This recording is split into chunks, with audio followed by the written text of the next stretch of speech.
अगर कहीं मन भगवत संबंधी सलाह दे तो उसको दुलार करना चाहिए, सराहना कर, वाह आज आपने बहुत सुंदर बात। मन आपको कभी कभी अच्छी सलाह दे और जहां आपको बुरी सलाह देने लगे तो फिर उसको धिक्कार दो कि प्रभु से बढ़कर तुमको ये लगा, प्रभु के नाम रूप से बढ़कर लगा। अंदर होना चाहिए, बाहर भले मत। ऐसे होगे ना वो सुधरने लगेगा।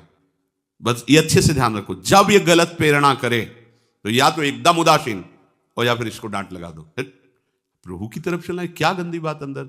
नहीं नहीं, अभ्यास से मन असत कार्यों को छोड़कर भगवत कार्यों में लगने लगेगा।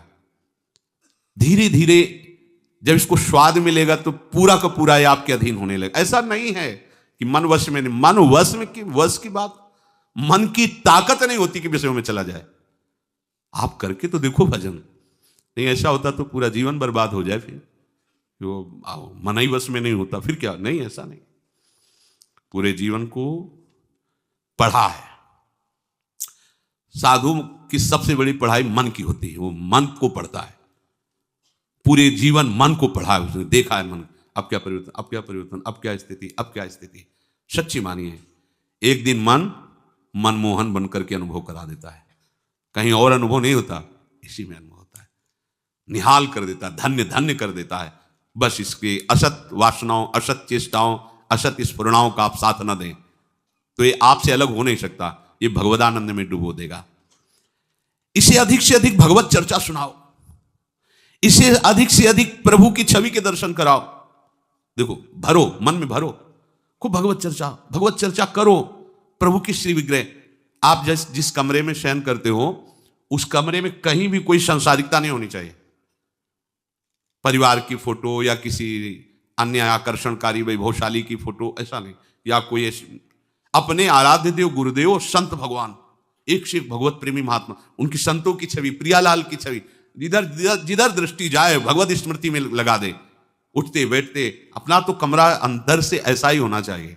पूरे कमरे में नाम लिख लो, राधा राधा राधा वल्लभ सिंह, राधा राधा राधा राधा, या लिखी हुई टांग, बहुत आपको लाभ मिलेगा। जिधर अब राधा राधा राधा, अखंड स्मृति। और जो आपका वास्तविक साधन कक्ष हो, शयन कक्ष हो, अगर ऐसा हो जाए तो बहुत बढ़िया है। अन्य का प्रवेश ना हो, कोई भी हो, सदगुरुदेव की शिवा, आराध्य देव की शिवा, उसका आप देखना, इसका बहुत बड़ा प्रभाव होता है।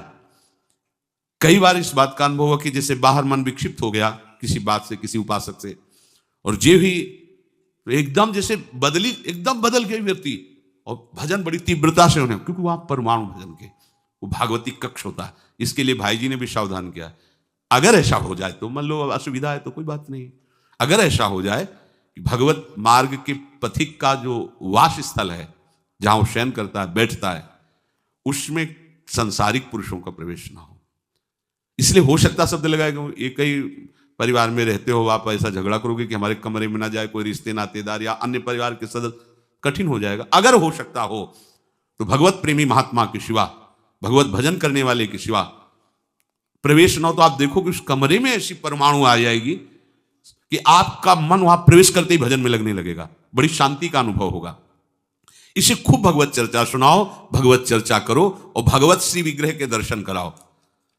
बड़ा लाभ मिलता है। जैसे आप जहां शयन कर रहे हो, सामने अगर अपने आराध्य देव की छवि हो ना, बार बार बार बार दर्शन का शौक, और कभी कभी तन्मयता एकाग्रता करते हुए अगर शयन कर जाओ तो स्वप्न में वही छवि के दर्शन करते हुए पाया जाता है। एकाग्रता का बड़ा महत्व है। अगर आप नाम में एकाग्र करके सो जाओ तो आप देखो जगते समय आपकी वही नाम चलता मिलेगा। मन के कहने में कभी अपने आप को मत फंसाओ। मन लोभी, मन लालची, मन चंचल, मन चोर, मन के मत चलिए नहीं, ये पल पल में कुछ और, ये भटकाता रहता है। जब तक ये प्रभु की तरफ आपको प्रेरित ना करे तब तक इसको अपना दुश्मन मानकर इसका विरोध ही करते रहिएगा। मन का जैसे अपने दुश्मन के प्रत्येक कार्य पर निगरानी करने वाला दुश्मन के प्रहार से बच जाता है, क्योंकि हर क्षण वो सावधान रहता है, वैसे ही जो उपासक मन पर नजर रखकर इसे दुश्मन के भाव से देखता है वो सावधान रहता है और मन के प्रहार से बच जाता है। जहां कहीं ये उल्टा आपको ले जाने के लिए करे, बस इसकी सुनना नहीं, बिल्कुल इसके विरोध में हो जाना। ये बड़ा बलवान है पर तुमसे बड़ा नहीं, ध्यान रखना, ये तुम ही से बलवान है, तुम ही से खा पी के तुम्ही को पटकेगा अगर इसके अनुकूल रहे। और अगर आप अपने, तो ये इसकी ताकत नहीं आपको गिरा दे, क्योंकि बिना सपोर्ट के आपके कुछ नहीं कर सकता। पक्का आप सपोर्ट मत कीजिए, ये आपका कुछ नहीं बिगाड़ेगा। पर इसका स्वभाव है कि एक क्षण में अपने अनुकूल कर लेना। जहां दिखाया कि हम आपको ऐसा सुख प्रदान करेंगे, जल रहे हो ना, अभी आनंदित हो जाओगे तो आप दस्तखत कर दोगे, जी बस वो ले गया। आपके दस्तखत के बिना कुछ नहीं कर सकता। कई बार इससे उपासक को हारना होगा, क्योंकि बताया नहीं वो दस्तखत करवा लेगा, पर तुम साहस मत छोड़ना इसके परास्त करने का। सैकड़ों बार ये हराता है। सच्चा उपासक वही है कि गिर करके, हार करके भी उसको हराने का उत्साह ना छोड़े। ये हरा देता है, बहुत बार हरा देता है, क्योंकि पूर्वाभ्यासी बहुत दांव पेच जानता है, हमको अपने अधीन किए रहता है। कई बार तो ऐसे ढंग से हराता है कि समझे नहीं आता कि मुझे हरा रहा था क्या। जब हार गए तब लगता है हाँ हार तो गए, इसका मतलब हमको हरा रहा था। हिम्मत मत हारना, जीत तुम्हारी होगी, क्योंकि तुम प्रभु के सीधे अंश हो और ये तुम्हारी ताकत से बलवान हो रहा है। दृढ़ता से लड़ो तो दिन दिन तुम्हारा बल बढ़ेगा और मन का बल घटेगा। और यदि इसका सपोर्ट करते रहोगे तो इसका बल बढ़ेगा, तुम्हारा घटेगा। तुम इस पर जिस दिन विजयी हो गए तो ये मन न रहकर श्री कृष्ण हो जाएगा। पर ध्यान रखना, ये बहुत चतुर है, ये कभी डरवाएगा तुमको फिर अपने अधीन करेगा। ऐसा ही होता है, कभी फुसलाएगा, कभी लालच देगा, कभी बड़े सुख का प्रलोभन देगा, परंतु तुम इसके धोखे में मत आना, भूल कर इसका विश्वास न करना। अपनी हिम्मत टूटने न पावे, लड़ने में कमी ना होने पावे, इससे लड़ाई लड़नी। यहां हम मन से तो लड़ते नहीं, बाहर झगड़ा करते घूम रहे हैं, इससे लड़ो, ये बेईमान जो हमको परास्त कर रहा है। अंत में आप देखोगे आपकी आज्ञा पर खड़ा हो जाएगा हाथ जोड़, आप जैसा ये विश्वासी सेवक बन जाएगा। मन को कभी निकम्मा मत रहने दो। अब तो सब हो गया, वाणी पाठ भी हो गया सब। 3 घंटे तो कोई बात है नहीं, 3:30 बजे शाम के जाना है। 3 घंटे में वो इतना मसाला एकत्रित कर देगा कि 3 महीने में तुम सत्संग के द्वारा उतना सामग्री नहीं एकत्रित कर पाओगे उसको हराने के लिए। बहुत चतुर है, इसको खाली मत रहना। एक आदमी ने भूत सिद्ध किया, भूत सिद्ध हो गया। भूत ने कहा कि काम बताओ हमें, अमुक काम, एक क्षण में कराया, और बताओ। और क्या बताएं? बोले काम नहीं बताओगे तो उठा पटक देंगे तुम्हें, हम तुम्हें मार देंगे हम। वो जो भूत सिद्ध करने के लिए मंत्र दिया था, वो गुरु के पास गया, बोले महाराज वो तो कह रहा मार डालेंगे अगर काम नहीं बताओगे। ठीक है, एक लंबा बांस खड़ा कर दिया और कहा इस भूत को आदेश करो, इस पे उतर चढ़ो, जब तक हम कोई काम ना बताएं तो यही तुम्हारे ऊपर का। बस ऐसे ही मन भूत है, उठा पटक देगा आपको किसी न किसी विषय में। इसको काम बताओ, क्या राधे श्याम राधे श्याम राधे श्याम, चढ़ते उतरते रहो, ऐसे नाम में चलते रहो। जब और कोई काम होगा तो बताएंगे, चलो सेवा कर लो, बाड़ी पाठ कर लो, नहीं है ना, राधे श्याम राधे श्याम राधे श्याम। पक्का समझो भूत है, मार देगा तुम्हें। अगर राधे श्याम रूपी बांस में इसे चढ़ाओगे, उतारोगे नहीं तो पटक देगा किसी न किसी विषय में, फिर छाती जलेगी, दिमाग खराब होगा, डिप्रेशन में पहुंच जाओगे। ये ऐसे ऐसे कर्म करवा देता है कि लगता है अब भी इसकी जरूरत है। प्रभु के होके, प्रभु का नाम जप करके, प्रभु के मार्ग में अब भी इसकी जरूरत है। जो तुमने किया, जो तुमने सोचा, जो तुम सोच रहे हो, इसकी जरूरत है। बहुत सावधान, नाम कभी छूटे ना इसको। उसमें ये निकम्मा मन बर्बाद कर देता है। निकम्मा रहोगे तो इधर उधर की बातें सोचेगा। एक और बात बता दें, जब तक नींद ना आवे तब तक लेट करके भजन मत करना। किडनी थोड़ी खराब है तुम्हारी कि तुम्हें बैठने में परेशानी। अपने लोगों ने ऐसा किया है कि अब जैसे रात्रि में है माला लेके बैठ गए, अब नींद नहीं आ रही है तब तक माला चल रहा है, भजन चल रहा है। जब नींद आने लगी धीरे से लेट गए, माला छाती में रखा है, अगल बगल कोई अपने माला में ही है। अब लेट करके कि नींद का इंतजार, तो नींद तो आए कि ना आए, लेकिन ये क्या क्या प्रोग्राम आ जाएगा वो आप देख लो। नए साधक सावधान नहीं रहते तो दुर्दशा अपनी कर लेते हैं क्रियाओं के द्वारा, अन्य चेष्टाओं के द्वारा। शयन के समय बहुत सावधान रहने की जरूरत है। दिन भर तो आपको ऐसी सेवाएं मिली हैं, ऐसे साधन मिले हैं जो भगवदानंद में डुबोने के लिए पर्याप्त हैं, लेकिन जो आपका पर्सनल समय है उस समय आप सावधान रहना। अब आप फुर्सत में लेट गए, जे भी फुर्सत सोच के लेटे कि सब हो गया, अब उसका प्रोग्राम शुरू मन का। अब आपके इधर उधर चित्तवृत्ति, फिर मोबाइल जो पास है तो फिर क्या कहना है, मन को तो मानो अमृत मिल गया, वो आपको प्रेरित करेगा।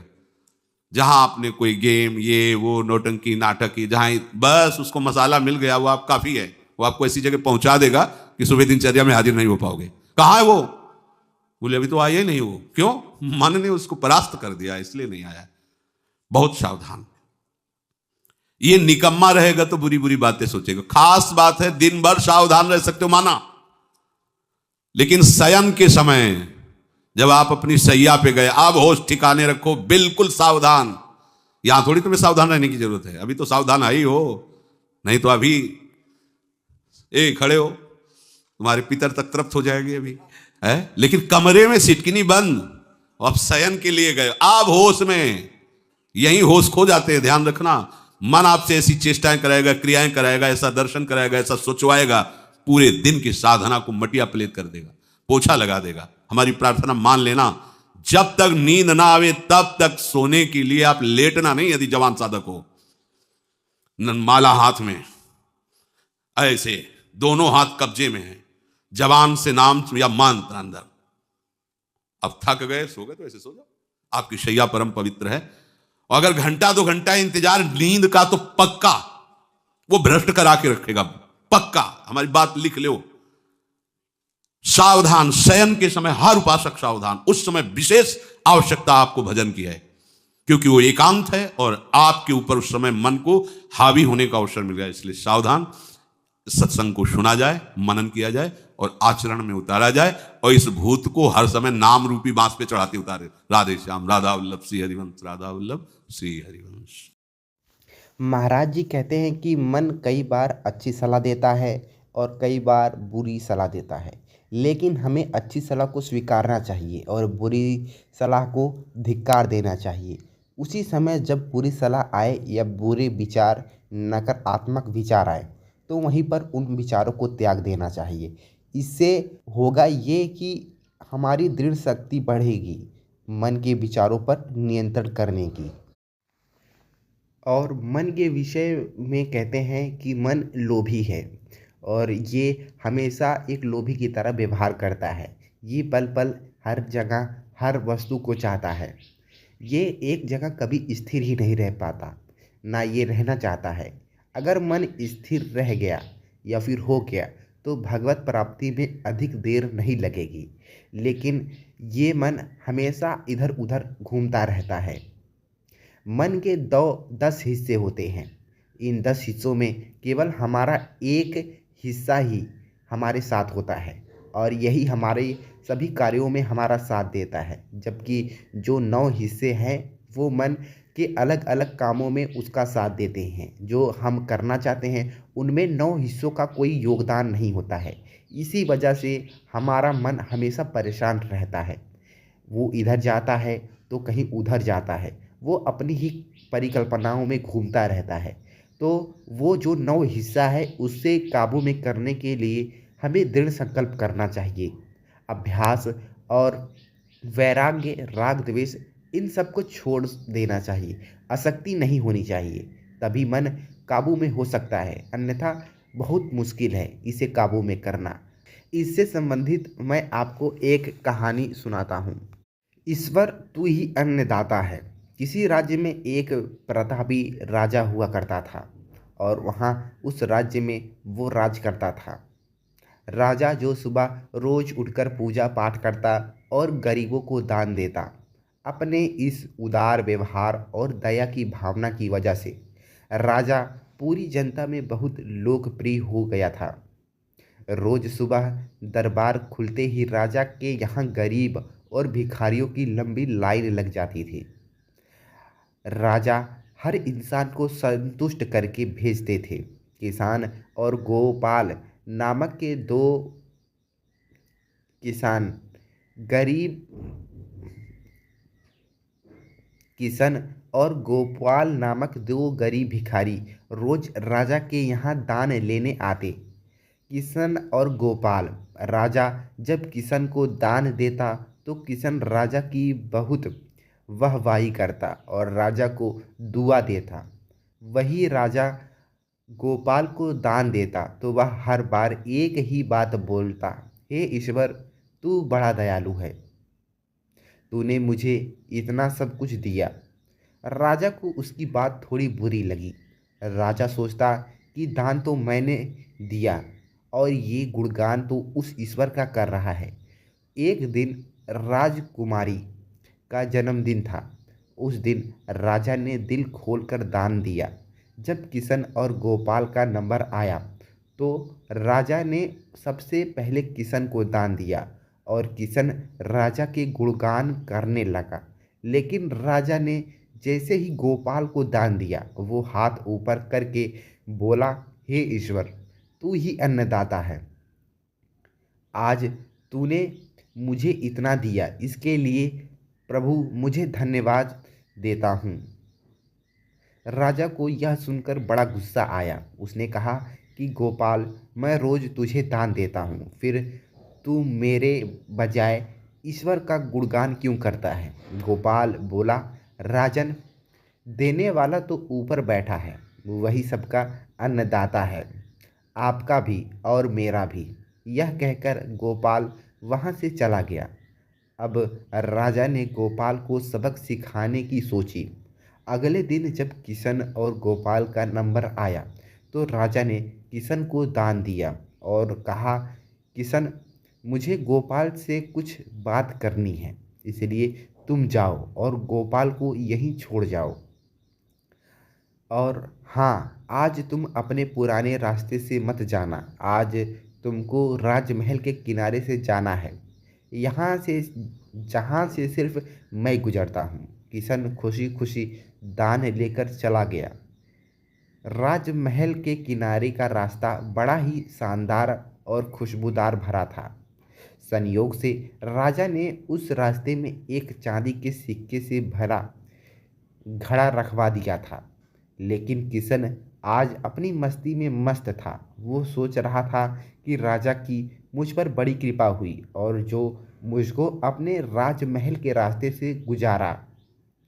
यहाँ से तो मैं अगर आंख बंद करके भी चलूँ तो भी कोई परेशानी नहीं होगी। यही सोचकर किशन आंखें बंद करके रास्ते से गुजर गया। लेकिन उसकी नज़र चांदी के सिक्कों से भरे घड़े पर नहीं पड़ी। थोड़ी देर बाद राजा ने गोपाल से कहा कि अब तुम जाओ, क्योंकि किशन अब जा चुका होगा, लेकिन तुमको भी उसी रास्ते से जाना है जिससे किशन गया है। गोपाल धीमे धीमे अपने कदमों से ईश्वर का धन्यवाद करते हुए आगे बढ़ चला। अभी थोड़ी दूर ही गया था कि उसकी नज़र चांदी के सिक्कों से भरे घड़े पर पड़ी। गोपाल घड़ा पाकर बड़ा खुश हुआ। उसने कहा, ईश्वर, तेरी मुझ पर बड़ी अनुपमा है। तूने मुझे इतना धन दिया। और वो घड़ा लेकर घर चला गया। अगले दिन फिर से जब गोपाल और किशन का नंबर आया तो राजा को लगा कि किशन घड़ा लेकर जा चुका होगा, इसलिए उसने किशन से पूछा, क्यों किशन, कल का रास्ता कैसा रहा? राह में कुछ मिला या नहीं? किशन ने कहा, महाराज, रास्ता इतना सुंदर था कि मैं तो आंखें बंद करके घर चला गया, लेकिन कुछ मिला तो नहीं। फिर राजा ने गोपाल से पूछा तो उसने बताया कि राजा, कल मुझे चांदी के सिक्कों से भरा एक घड़ा मिला। ईश्वर ने मुझ पे बड़ी कृपा की। राजा किशन से बड़ा गुस्सा हुआ। उसने कहा कि आज मैं तुझे धन नहीं दूंगा, बल्कि एक तरबूज दूंगा। किशन बेचारा परेशान तो था, लेकिन कहता भी तो क्या, चुपचाप तरबूज लेकर चल पड़ा। उधर राजा ने गोपाल को रोजाना की तरह कुछ धन दान में दिए। किशन ने सोचा कि इस तरबूज का मैं क्या करूं, और यही सोचकर वो अपना तरबूज एक फल वाले को बेच गया।